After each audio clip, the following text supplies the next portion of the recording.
Kira-kira Ntar 2 kali bingung. cek kameramen ready? Ntar aja bareng sekalian jadinya. Apa keterangan? Nah, apa?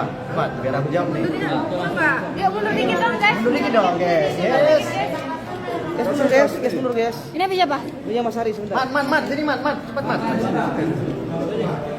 Ayo Rahmat. Mat, aduh man. Sini aja ya. Bang, cepat bang, sini bang. Itu sini ya, Bang. Iya, apa? Iya. Aku terkagum. Biar enak di kamera bang. Iya lah bang, lihat lah. Oke, ayo man. Oke, Bang Rasman. Kita aja dulu. Tunggu bosnya aja lah. Tunggu ketum dulu lah, Ya, nunggu raja terakhir aja. Oh, ya, ini ketua tim pengacara. Ya, tunggu Eki dulu. Ya, hari ini persaksian ya, 2 orang saksi. Ntar dulu bang. Yang pertama siapa, Mat? Pahala Barata. Yang kedua? Rido Rizky. Ya, menurut saya menurut penglihatan saya hari ini, kesaksian keduanya itu menguntungkan kami. Ya, karena kenapa? Bahwa mereka menjelaskan bahwa ketika konferensi pers, Bang Rasman itu mengatakan segala sesuatunya menggunakan kata dugaan. Sehingga kalau yang disampaikan menggunakan kata dugaan, itu harusnya tindak pidananya tidak ada. Dugaan itu artinya memprediksi, ya, mengukur suatu kejadian, ya kan, mengira terhadap suatu kejadian. Jadi belum pasti, sehingga tidak bisa dakwaan jaksa yang berbuntut pasal 27 ayat 3, 45 ayat 3 itu harusnya sudah pasti.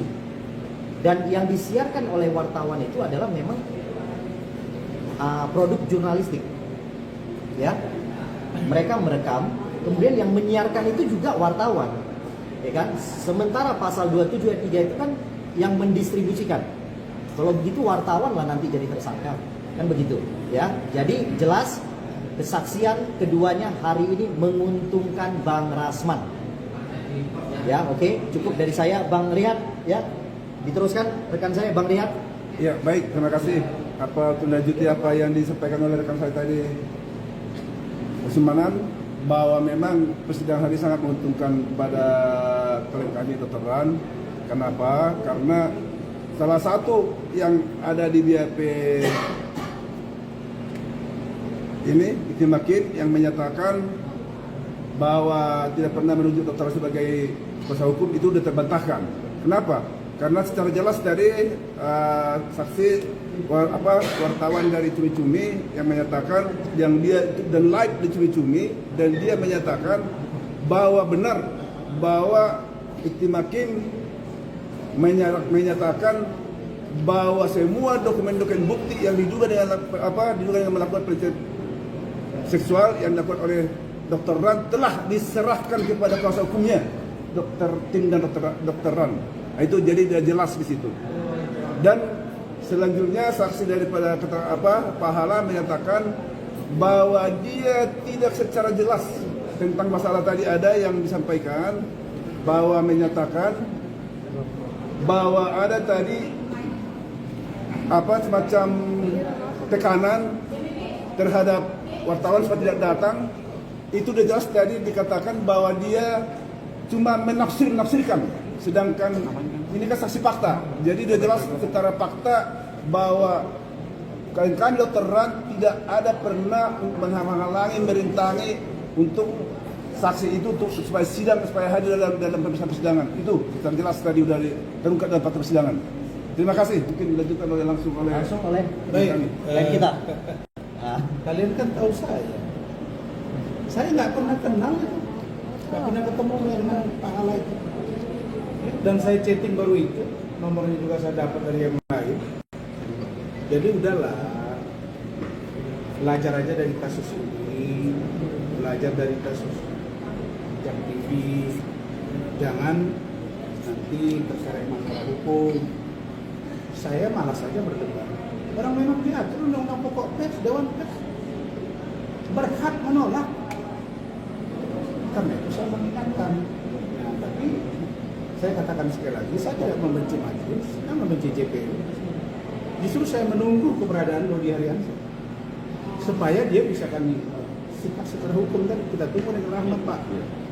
Apa semua Pak Rihat, Pak Lecu, teman-teman semua. Tapi ternyata dia tidak datang. Kalau menurut saya dia takut. Nah kemudian teman-teman, kita semua kan sudah tahu bahwa sudah ada mutasi 199 hakim. Kita sudah sepakati minggu lalu, 2 minggu lalu, bahwa ada jadwal sekali seminggu. Kenapa sih dipaksakan sampai 2 kali seminggu? Ada apa dengan ini semua? Makanya saya katakan tadi, ya kok saya nurani saya itu nggak bisa, kan kita punya nurani, nggak bisa kita menolak dan berbohong dengan nurani kita. Maka ya bagi kami mau 3 kali seminggu mau tiap hari pun sidang nggak ada masalah. Saya hanya katakan bahwa proses dari awal Bareskrim Mabes Polri diduga ada skenario yang dimainkan, dan jangan sampai hakim tertular dengan skenario itu. Jangan sampai JPU tertular. Makanya jangan kita saling sensitif. Sekarang yang dipersoalkan di sini apa? Saya terdakwa dan Hotman. Dan kasus ini remeh-temeh. Kebetulan saja terlapornya Rasman, public figure. Kebetulan saja pelapornya Hotman, public figure. Itu doang. Memang ada kerugian negara di sini 937 triliun. Emang ada saya merampok uang negara sini 60 miliar? Tidak ada. Emang ada saya sembunyikan 5,5 miliar di bawah tempat tidur saya? Tidak ada. Tidak ada. Kalau saya katakan tim hukum saya banyak yang mau mundur, benar. Karena terlalu sensitif. Pak Iskandar ini dia mau ngomong izin bagi langsung di stop, padahal dia mau ke toilet. Kan sulit. Maksud saya, sudahlah. Kalian menonton sendiri gitu loh. Nah sekarang kalian ini gara-gara bertanya tim hukum saya, nanya identitas wartawan, kalian sudah harus pakai surat. Jadi ini apa sih namanya? Ini otoriter atas nama punya kewenangan terus diterapkan kepada semua orang. Kalau bagi saya cukuplah dengan identitas yang ada di sini kalian masing-masing ini sebagai tamu. Iya. Tapi kalau itu permintaan ya kalian siapkanlah surat menyuratnya. Nah menurut saya ini akan menjadi berita liar lagi nih. Di KPK saja sidang yang sangat serius nggak sampai begitu. Nah saya mau katakan, maka saya bersumpah tadi, saya Muslim. Sudah 5 kali saya ke Tanah Suci. Dan setiap agama manapun juga mengatakan, saya sudah pelajari juga Injil. Saya pelajari juga yang namanya kitab suci Buddha, Hindu, bahkan Konghucu. Saya belajar. Setahu saya, dan kita bersumpah bahwa saya tidak membenci mereka. Itu tidak main-main. Tidak membenci JPU, tapi jangan terjebak kita dengan skenario ini. Dan kau pun Hotman, kau berada di Singapura, berobat. Kau ngomong tuh di Singapura, di rumah sakit, Rasman sidang. Hanya itu kemampuanku. Saya menunggu sekarang Hotman ini teriak tentang istri saya.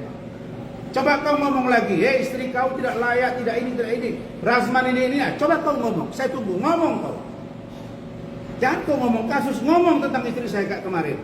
Istri kau tidak bisa jadi aspri saya. Karena dia tidak ini. Istri kau ini, coba kau ngomong. Ngomong sekarang. Biar kau tahu saya. Saya nggak takut. Emang kalau masuk penjara mati?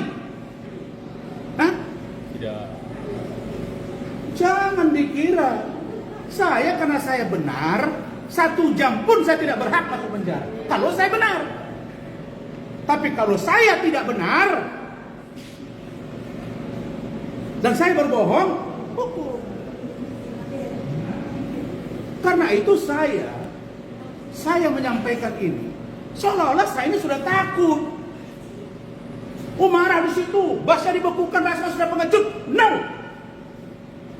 Saya tidak pernah takut. Saya ditegur, saya minta maaf, saya diperiksa oleh organisasi saya nurut. Tapi mari kita sama-sama mengoreksi diri juga. Bahwa kata-kata saya itu terbukti. dan benar. Koreksi dong dirimu. Jangan main kewenangan atas nama undang-undang. Ya, oke. Ini bukan main-main. Jadi saya jujur, ya, pahala keteranganmu tadi, saya akan ambil tindakan hukum. Kenapa? Karena katanya, iya dong. Karena dia mengatakan bahwa saya menekan dia. Dia tidak mengaku, tidak merekam. Chattingan saya sudah buka, chattingan saya ke dia. Mana chattingan saya? Mana handphone saya? Dia hanya merasa terinfeksi. Gak ada cerita, kamu jangan bela-bela dia. Enggak, tadi saya dengar keterangan Bang. Kan Apa kata dia? dia merasa terinfeksi. Kok merasa kekuatan hukum nggak? Tapi merugikan saya. Ya nggak apa-apa Bang. Saya nggak pernah macam-macam dengan media ya. Iya. Ya? Kalian grup Bendigo? Bukan Bang. Bukan. Saya selama ini baik dengan kalian. Itu loh. Saya preskon, saya butuh wawancara dengan kalian untuk kebaikan kita semua. Kapan pun kalian mau ingin wawancara saya selalu bersedia. Jadi Abang akan Ya. melaporkan Bang.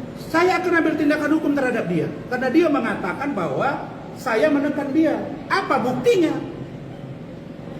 Saya chat WA dia, kemudian kami bertelepon. Saya hanya menyampaikan ke dia kalimatnya, dengar ya, bahwa dalam undang-undang pokok pers, dalam kode etik jurnalistik dan lain-lain adinda,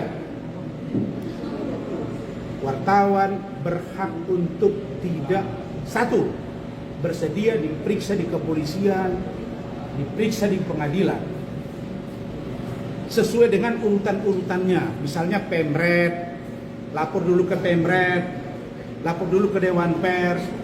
Kejaksaan Agung saja mentersangkakan Jak TV, mereka lapor ke Dewan Pers. Ini sama sekali nggak ada. Apalagi kalau kalian dengar surat masuk ke mereka, siapa yang nunjuk dia? Masa pergi ke Vincent, Vincent tunjuk misalnya Eki? Ada apa? Ini yang kita lihat ada dugaan permainan dari, maaf ya, dari penyidik. Jadi ini semua teradu domba. Saya akhirnya nggak enak sama hakim, akhirnya nggak enak sama JPU, akhirnya nggak enak sama kalian. Dan saya melayani itu dengan baik. Ya, tapi kalau kita nanti mau parsial-parsial, kalau minta tolong saya nggak mau, ayo, nggak apa-apa. Nggak apa-apa. Saya bisa seperti Horman, ngadu juga kok banyak wartawan ke saya. Bang, dia kalau kita minta wawancara susah banget, Bang Rasman nggak apa-apa, fair-fairan kita. Nggak apa-apa. Tapi keterangan dia yang mengatakan bahwa saya tadi, ini kenapa? Mana baterainya? Charger kan oke. Jadi, charger kan sekarang. Saya mau tunjukkan ya, bahwa saya chat WA Pahala Barata. Namanya pun saya tidak tahu. Karena saya tahu siapa Pahala Barata. Saya WA lah dia. Saya dapat nomor. Saya bilang, nih, Pablo Benua minta disampaikan ke media. Betul ya? Ya? Sampaikan ke media Bang. Dari Perkumpulan Wartawan Media Digital Indonesia akan secara resmi melaporkan oknum anggota Polri yang tanpa hak melakukan penjemputan terhadap saudara Eki. Pablo ini perkumpulan, dia pemimpin juga untuk media online dan dia punya Rebel di mana Oki sekarang bekerja. Dan semua rekaman CCTV penjemputan hingga rekaman percakapan lengkap. Bahkan ada pengakuan dari oknum polisi tersebut yang mengakui dia menjemput tanpa adanya surat dan ini adalah kesalahan. Jadi itu saja. Saya kira kalian sudah pahami keterangan itu dan mari kita untuk sama-sama memahami keadaan masing-masing. Saya kira itu dari saya. Bang, tadi menurut majelis hakim juga ada perdebatan katanya secara aturan undang-undang tadi juga dibacakan di sidang. Kan saya bilang, boleh. saya ingin kuliah lagi kan saya bilang tadi. Ya. Maksudnya apa itu? Maksudnya supaya dibaca dulu undang-undang pokok pers itu. Nah kan tidak semua juga. Hakim kan juga manusia. Saya juga kan manusia. boleh lupa dong. Makanya beliau-beliau ya di pledoi. Tapi yang kami agak kaget,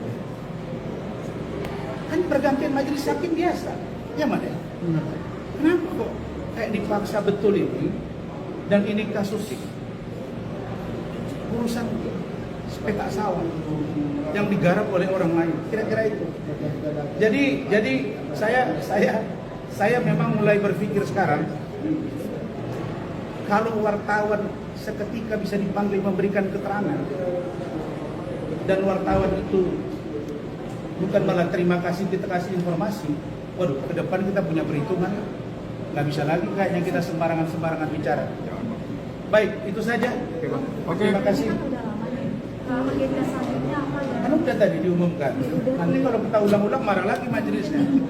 Ya, silakan Rahmat yang jelasin. Oke, Bang, saya kesini dulu tadi. Pertanyaan terkait dengan Sisan bang. bahwa hakim tadi sudah menunjukkan beberapa dasar hukum, ya kan?